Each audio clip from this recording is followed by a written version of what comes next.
Haleluya, puji Tuhan. Bapak Ibu saudara-saudara yang dikasihi oleh Tuhan, senang sekali kita bisa jumpa dalam kesempatan ini. Ini adalah edisi khusus dalam ibadah 10 malam atau 10 hari yang berhubungan dengan ibadah pencurahan Roh Kudus.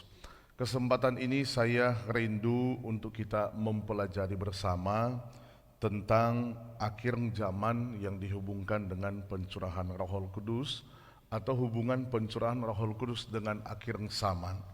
Karena kita tidak dapat bertatap muka di gereja, dalam kebiasaan kita mengadakan doa 10 malam, tapi kami coba berusaha dapat membagikan firman ini kepada Bapak Ibu saudara-saudara sekalian yang ada di rumah, yang sedang mengikuti kebenaran firman Allah yang akan disampaikan pada saat ini. Itulah sebabnya saya akan mengajak kita berdoa terlebih dahulu supaya kita dapat menangkap kebenaran firman Allah yang akan disampaikan. Mari sama-sama kita berdoa.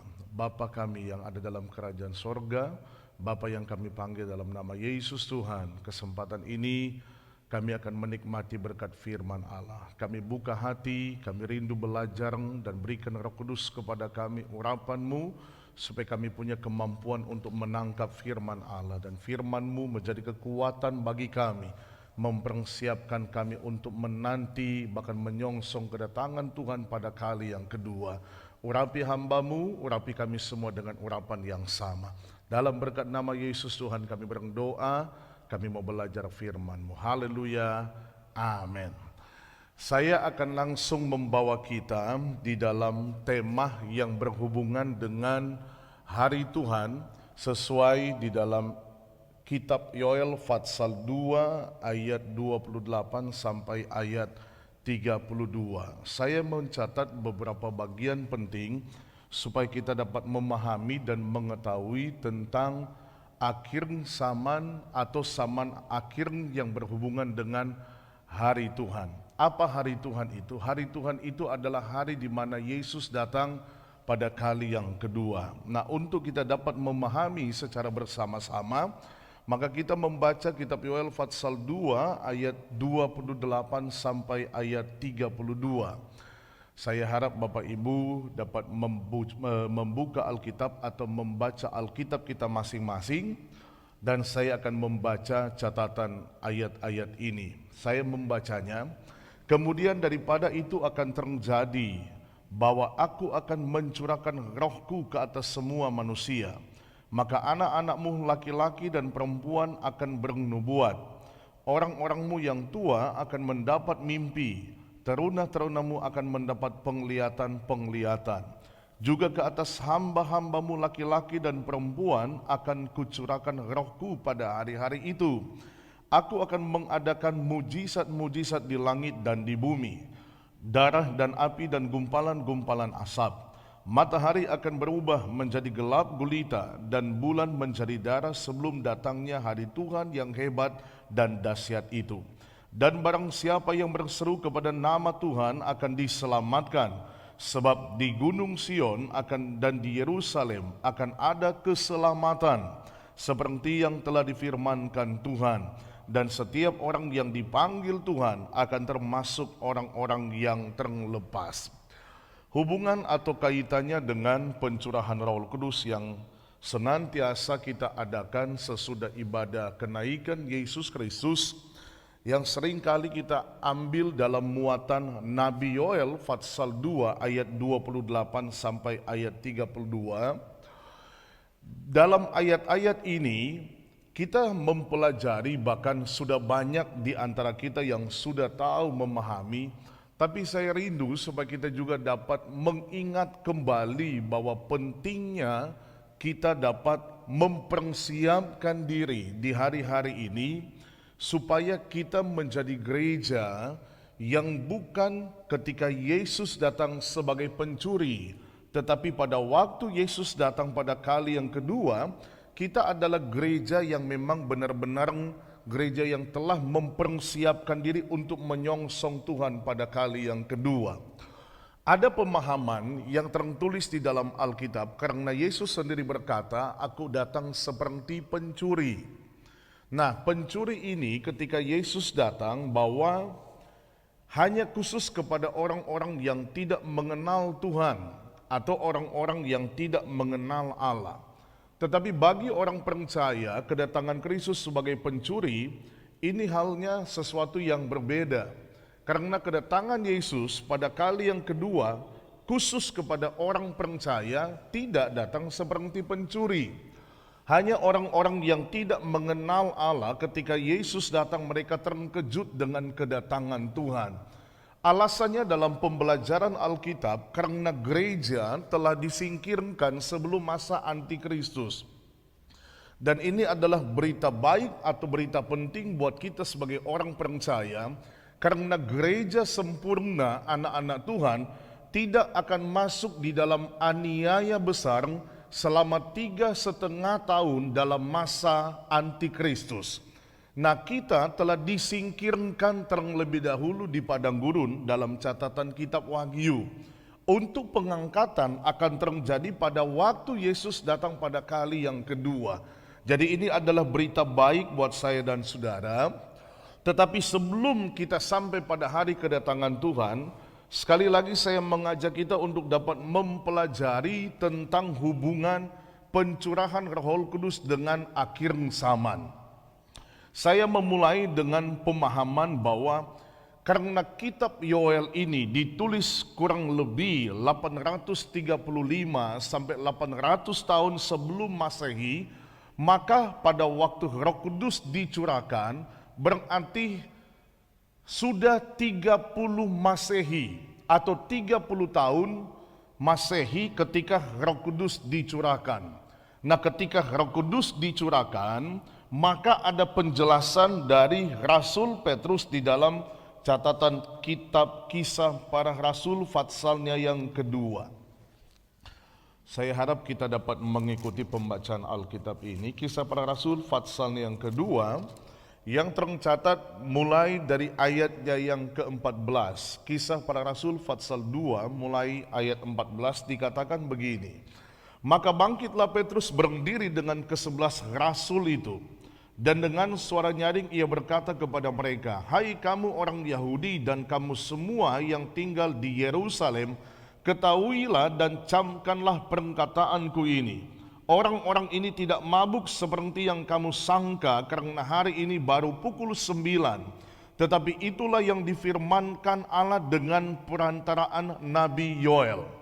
Jadi ketika Roh Kudus dicurahkan di kamar loteng Yerusalem, pasal 2 ayat 1 sampai ayat 4, banyak orang Yahudi, bahkan orang-orang yang tinggal di Yerusalem, bahkan pada waktu itu banyak pendatang-pendatang Yahudi yang terdiaspora ke negara atau ke bangsa-bangsa lain, pulang ke Yerusalem untuk merayakan hari raya ini. Nah, ketika Roh Kudus dicurahkan, ini memberikan pertanyaan kepada mereka. Mereka berkata, apa sebenarnya yang sedang terjadi? Nah, ketika Petrus mendengar pertanyaan orang-orang Yahudi ini, maka Petrus berdiri dan menyampaikan berita firman Allah tentang Yoel patsalnya yang kedua, bahwa akan terjadi pada hari-hari terakhir. Demikianlah firman Allah ayat 17, bahwa aku akan mencurahkan rohku ke atas semua manusia. Jadi kalau Yoel menubuatkan, Rasul Petrus berkata, dia pengalaman Roh Kudus, dia menjelaskan bahwa penggenapan atau kegenapan itu telah terjadi. Jadi peristiwa pencurahan Roh Kudus ini adalah kegenapan dari nubuatan dari Nabi Yoel. Sekali lagi dalam Nabi Yoel pasal 2 ayat 28 sampai ayatnya yang ke-32. Tetapi kalau kita mempelajari, rupanya dalam Yoel pasal 2 ayat 28 sampai ayat 32 yang awal-awal kita sudah baca tadi, itu terbagi dari dua peristiwa.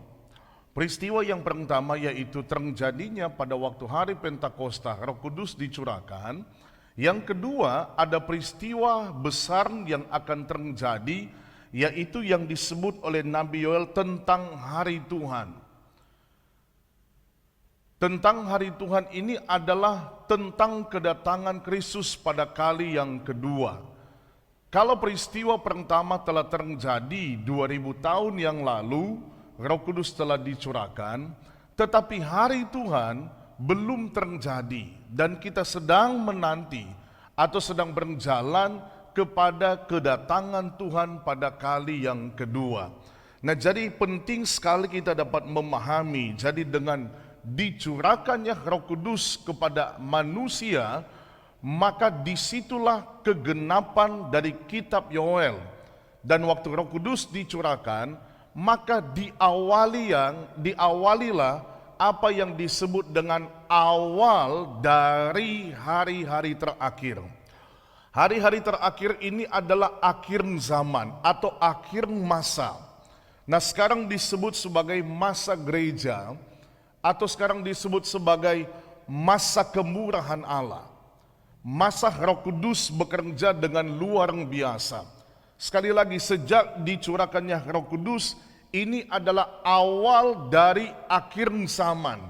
Sedangkan pada hari Tuhan, waktu Yesus datang pada kali yang kedua, itu adalah akhir dari akhir zaman.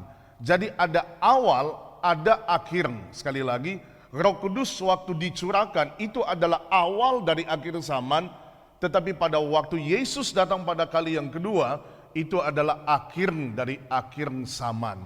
Nah, sekarang posisi hidup kita ada di tahun 2020 dengan banyak peristiwa-peristiwa yang terjadi yang dicatat dalam Alkitab.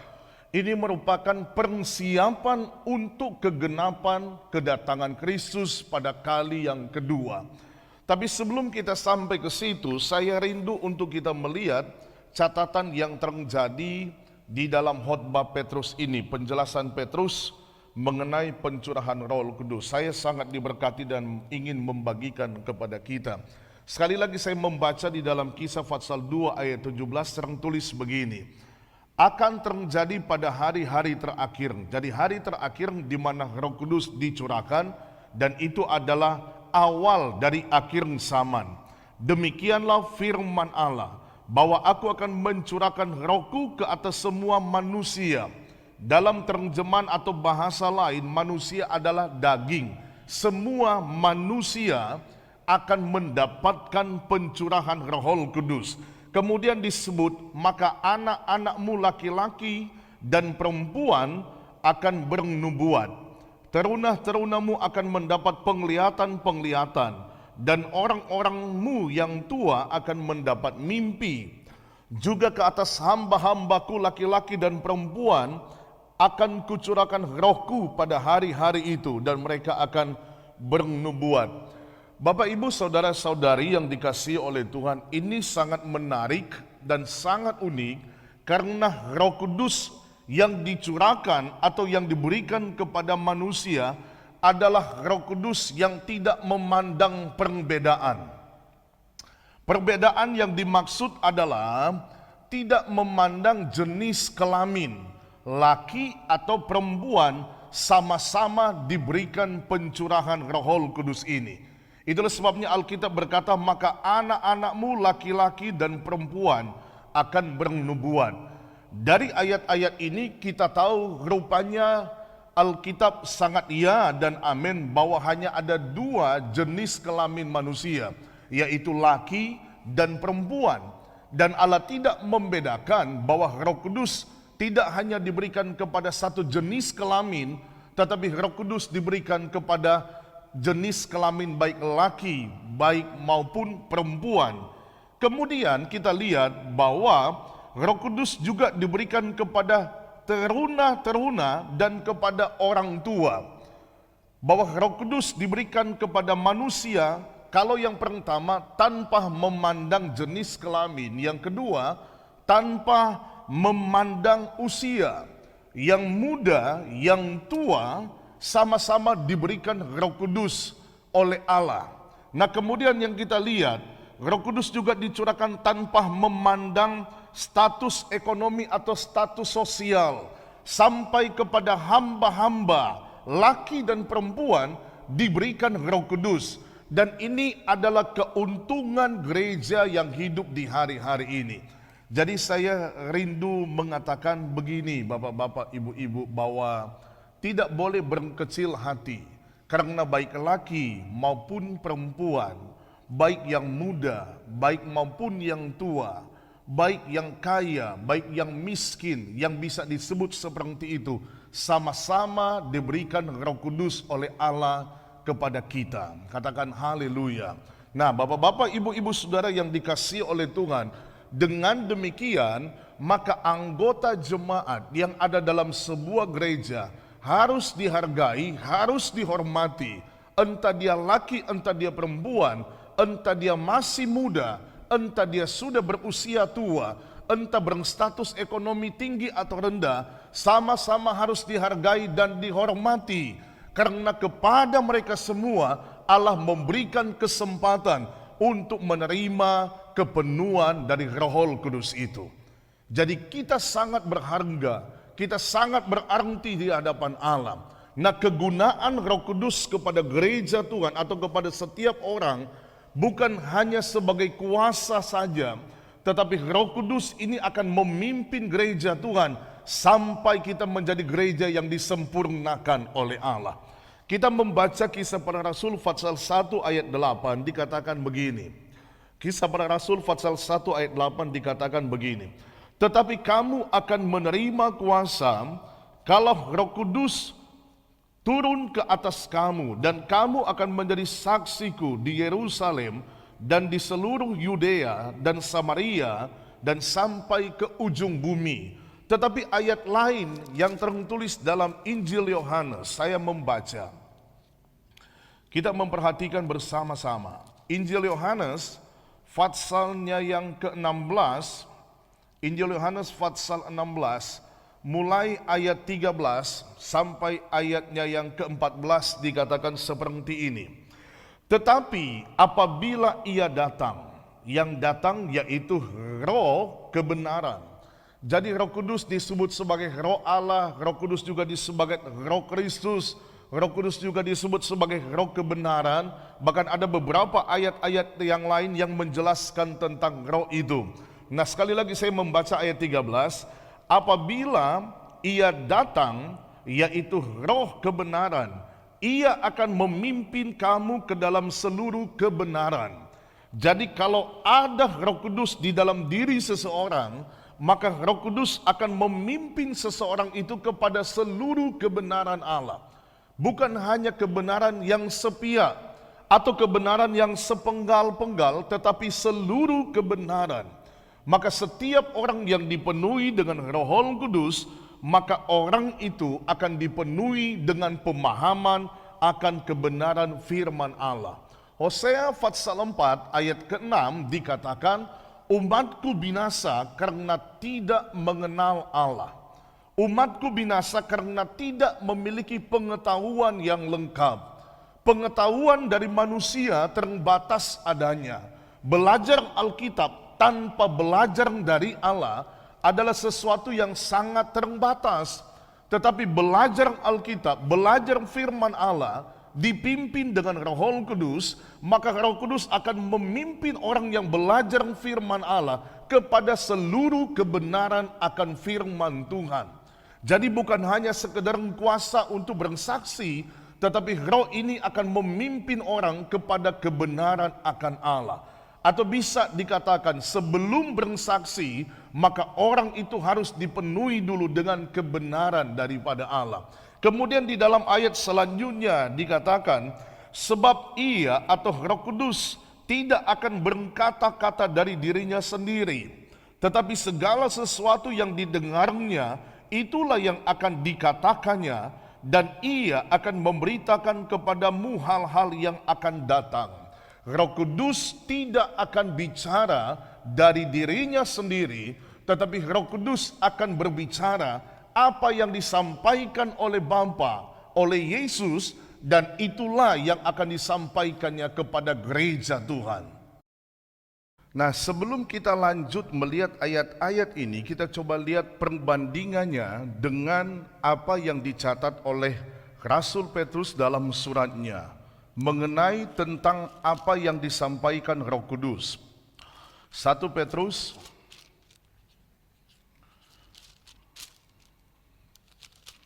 2 Petrus pasal 1. 2 Petrus pasal 1 ayat 21 dikatakan begini. 2 Petrus pasal 1 ayat 21.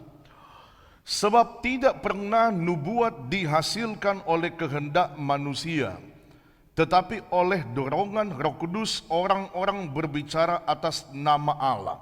Kita melihat di sini bahwa Roh Kudus mendengar apa yang disampaikan oleh Bapa, dan hasil dari yang didengar oleh Roh Kudus inilah yang kembali disampaikan kepada hamba-hambanya. Nah, sehingga kita membaca 2 Petrus pasal 1 ayat 21, kata Rasul Petrus bahwa tidak ada nubuat yang dihasilkan oleh kehendak manusia, tetapi oleh dorongan Roh Kudus orang berbicara atas nama Allah. Allah memberi pengertian atau kata-katanya apa yang diinginkan oleh Allah kepada Roh Kudus, kemudian Roh Kudus memberikan apa yang menjadi keinginannya kepada hamba-hambanya, sehingga tidak ada satu nubuat dalam firman Allah yang disampaikan berdasarkan maksud dari kehendak manusia. Jadi betapa penting sekali Roh Kudus kepada gereja Tuhan. Nah, kita kembali kepada Yohanes pasal 16. Saya ingin membaca terus. Di dalam ayat selanjutnya tadi dikatakan, ia akan memberitahukan kepadamu hal-hal yang akan datang. Roh Kudus bukan hanya sekedar kuasa, tetapi dia memimpin seseorang kepada seluruh kebenaran akan Allah. Kemudian dikatakan bahwa Roh Kudus akan memberitahukan kepadamu hal-hal yang akan datang. Hal-hal yang belum pernah terjadi. Peristiwa-peristiwa yang belum pernah terjadi, tetapi diberikan Roh Kudus kepada seseorang, nah supaya seseorang ini dapat mengerti dan memahami apa yang akan terjadi di kemudian hari. Dan kita mengetahui itu di dalam kitab Wahyu, di mana pada tahun kurang lebih 90-an Masehi, di mana Rasul Yohanes dalam pewahyuan Allah diberikan kepercayaan oleh Tuhan untuk melihat rahasia-rahasia besar, peristiwa-peristiwa besar yang akan terjadi di masa yang akan datang. Rasul Yohanes dalam pewahyuan Allah diberikan kepercayaan oleh Tuhan untuk melihat rahasia-rahasia besar.